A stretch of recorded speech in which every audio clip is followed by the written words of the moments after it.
Maligayang pagbisita at pagbabalik po sa ating munting channel. Narito na po, ang karugtong ng ating istorya. Debbie, bakit hindi mo sinasagot ang mga tawag ko? Tanong niya kay Debbie, habang papalapit sa kanya. May halong pagtatampo ang nararamdaman niya. Pero nang iangat ni Debbie ang ulo niya, nabigla si Alex. Bogbog na bogbog ang mukha ni Debbie at namamaga ang mga mata nito. Ang magandang mukha ni Debbie ay puno ng bakas ng pagpapahirap. Ika-23 kabanata. Ang mga bully. Kappa Alpha Society. Anong nangyari? Sabi ni Alex. Masama ang loob ni Debbie, na nakatago sa kanyang dibdib. Wala. Bakit ka nandito? Sagot ni Debbie. Nakatuon siya sa pagpunas ng mga sugat, gamit ang cotton swab, at alcohol. Kaya hindi niya napansin ang pagdating ni Alex. Iniyuko niya ang kanyang ulo, at tinakpan ang kanyang mukha gamit ang kanyang mga kamay. Tingnan ko, sabi ni Alex, habang nakaupo sa tabi niya. Hinawakan ni Alex ang kamay niya, at dahan-daang hinila pababa. Napakaraming mga sugat sa mukha ni Debbie. Ang mas nakakagimbal, ang isa sa mga hiwa ay dumudugo pa. Sabihin mo sa akin kung sino ang gumawa nito sa iyo. Masama ang loob ni Alex. Nang makita ang mukha ni Debbie. Ito ay si Madison Robinson, at ang kanyang mga kaibigan. Pero okay lang. Sinaktan lang nila ako ng kaunti. Nahihiyang sabi ni Debbie. Ang tatlong babae, na nang-aasar sa iyo noong araw na iyon, sa Beautiful Cuisine Restaurant. Hahanapin ko sila ngayon at tuturuan ko sila ng leksyon. Tumayo si Alex at naghanda na hanapin si Madison. At ang iba pa. Para bigyan sila ng leksyon. Huwag, mabilis na hinila pabalik ni Debbie si Alex. Hindi ito simple gaya ng iniisip mo. Si Madison ay may makapangyarihang mga kaibigan. Kung pupunta ka sa kanila ngayon, tayo rin ang maghihirap sa huli. Kung ganon ay hahayaan na lang nilang e-bully ka ng tuluyan. Nakakunot ang noo ni Alex, habang sinusulyapan si Debbie. Bahagyang napayuko si Debbie sa sinabi ni Alex, at bumulong. Ginagawa ko ito para sa iyong sariling kapakanan. Lalayo na lang ako sa kanila. Sige, lumambot ang puso ni Alex. Iniisip pa rin ni Debbie ang kaligtasan ko kahit ngayon. Sa isip niya. Pero bakit ang mababait na babae ay binubuli? Halika, dadalhin na kita sa ospital.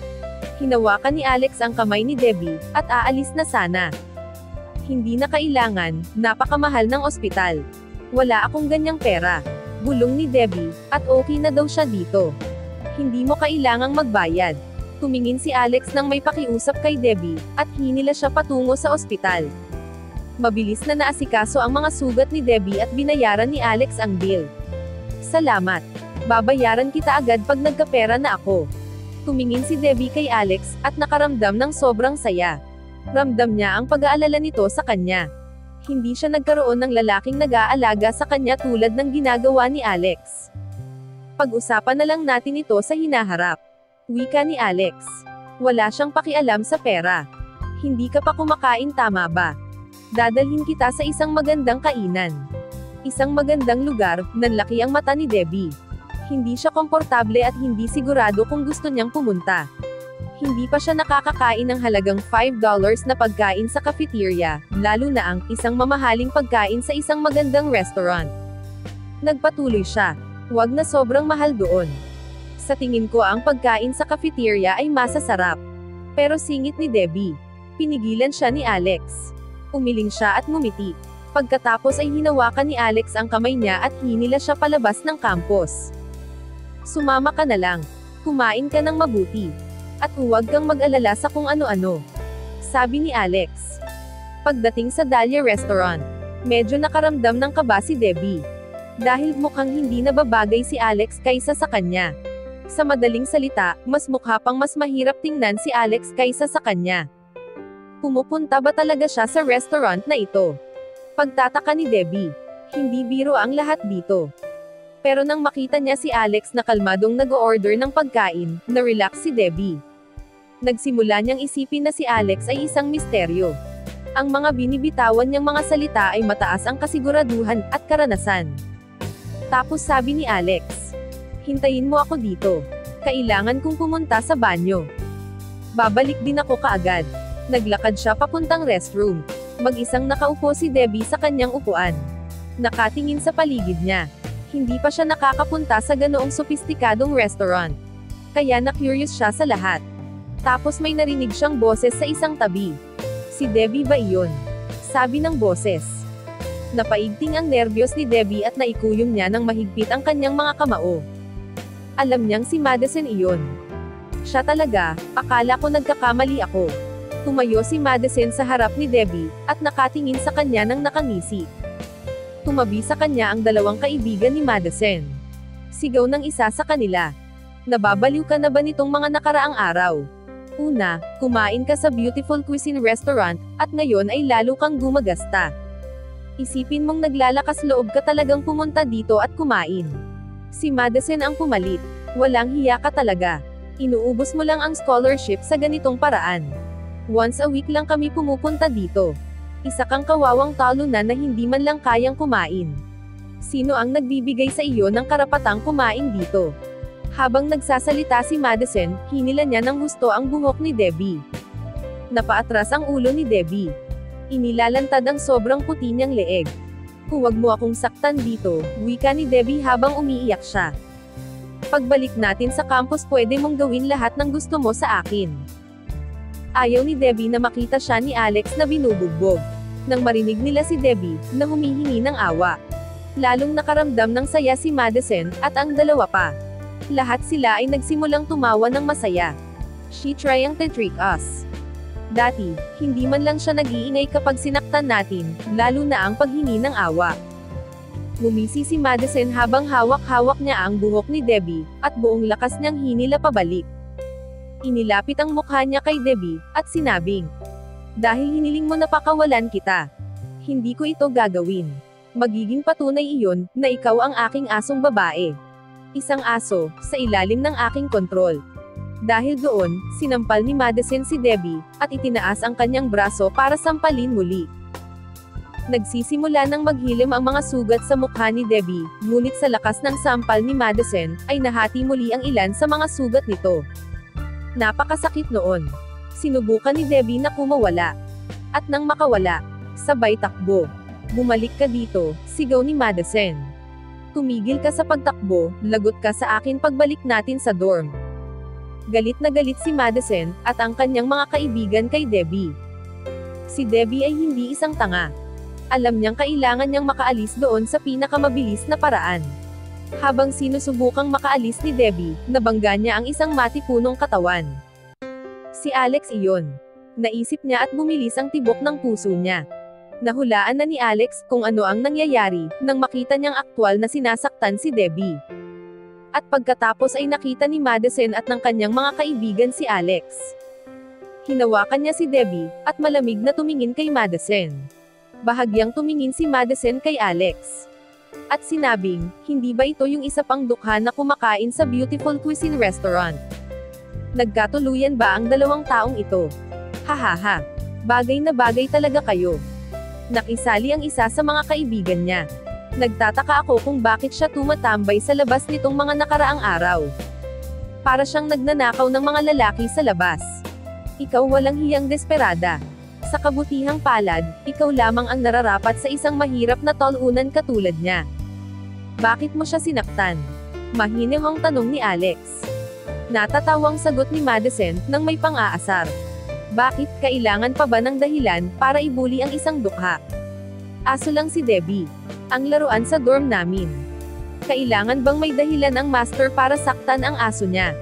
Binabalaan kita, huwag mo na siyang hahawakan muli." Sabi ni Alex na may malamig na titig. "Gusto mo pang makasama ang babaeng ito, tama ba? Halika, subukan mong hawakan ako kung may sasabihin ka. Ngayon pa lang sinasabi ko na.